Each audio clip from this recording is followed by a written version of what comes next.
Finally পৌঁছে গেলাম আমাদের মেইন ডেস্টিনেশনে। তবে এই এক্সপিরিয়েন্সটা কেমন ছিল তা আজকে আপনাদের দেখাবো। আমরা অনেক ভোরবেলায় ট্রেনের জন্য রওনা দিলাম। আমাদের টাইমও কম ছিল বলে আমরা ফার্স্ট টাইম ভোরবেলা একদম সকাল 7টা বাজে ট্রেনের টিকিটটা নিয়েছি। আপনারা দেখতেই পাচ্ছেন যে কোনো মানুষই নেই, একদম পুরো কুয়াশাই কুয়াশা। মানে এত ভোরে যে আমরা বের হয়েছি যে বলাই যাবে না।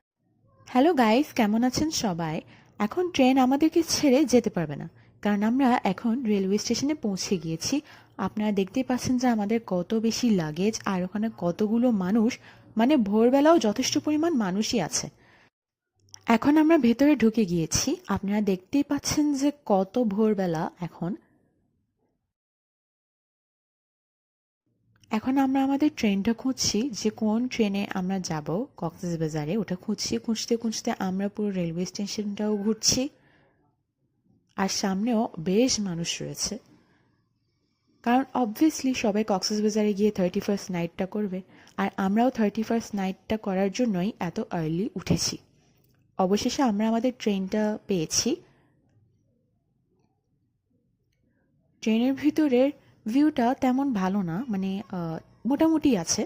আমাদের ট্রেনটা ছেড়ে দিয়েছে, এখন আমরা যাচ্ছি কক্সবাজারে। আমি তো অনেক বেশি এক্সাইটেড ট্রেনে করে যেতে। আর ওখানে ঠান্ডা ঠান্ডা বাতাস আসছিল আর বাইরের ভিউটা অনেক বেশি সুন্দরও ছিল। কিন্তু আমার ভাইয়ের মুডটা একটু খারাপ ছিল, কারণ ও এক্সপেক্ট করেছিল যে ও উইন্ডোর পাশে সিটটা পাবে, কিন্তু উইন্ডোর পাশে সিটটা পায়নি। তবে লাস্টের দিকে একটা আঙ্কেল ওনার উইন্ডো সিট অন্যকে দিয়ে দিয়েছে।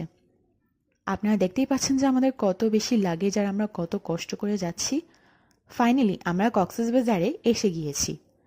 বাপরে বাপ, এত যে ভিড়! অবশ্য সবাই এখানে কক্সবাজারের 31st নাইটটা সেলিব্রেট করতে আসছে।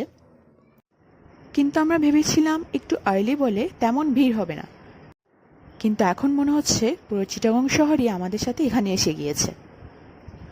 কিন্তু এই রেলওয়ে স্টেশনটা দেখতে খুবই সুন্দর। আসলেই চিটাগং রেলওয়ে স্টেশন আর ঢাকা রেলওয়ে স্টেশনের চেয়ে এই রেলওয়ে স্টেশনটা অনেক বেশি সুন্দর।